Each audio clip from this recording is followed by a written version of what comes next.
ఈ పాపం అనేది దేవుని మందిరానికి రానివ్వదు. దేవుని సన్నిధికి, దేవుని సేవకులతో కలిసి ఉండకుండా చేసేది పాపం. అందుకే దేవుడైన యెహోవా తన పిల్లల గురించి చెబుతూ, వారిని కన్నాను, పెద్ద చేశాను, గొప్ప చేశాను, వారిలో పాపము ఉంది కనుక వారు పాపభరితులైపోయినారు, శాపగ్రస్తులైపోయినారు కనుక నన్ను విడిచిపెట్టి వెళ్ళిపోయినారు. నా దగ్గర నిలబడలేదు.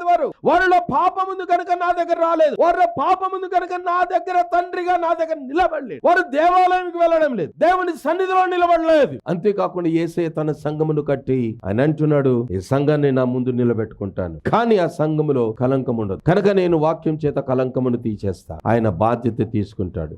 ఎవరిలో ముడత జీవితం ఉందో ఆ ముడత జీవితాన్ని తీసేయడానికి ఇష్టపడతాడు. అపరిశుద్ధత ఉంటే తీసి పరిశుద్ధపరుస్తాడు. హీనమైన స్థితిలో ఉంటే మహిమగలటువంటి వ్యక్తిగా నిన్ను మార్చి ఇప్పుడు నువ్వు నా సన్నిధికి నిలవగలుగుతావు. నీలో నుండి పాపం పోయింది, అప్పుడు నా సన్నిధిలో నిలబడగలుగుతావు.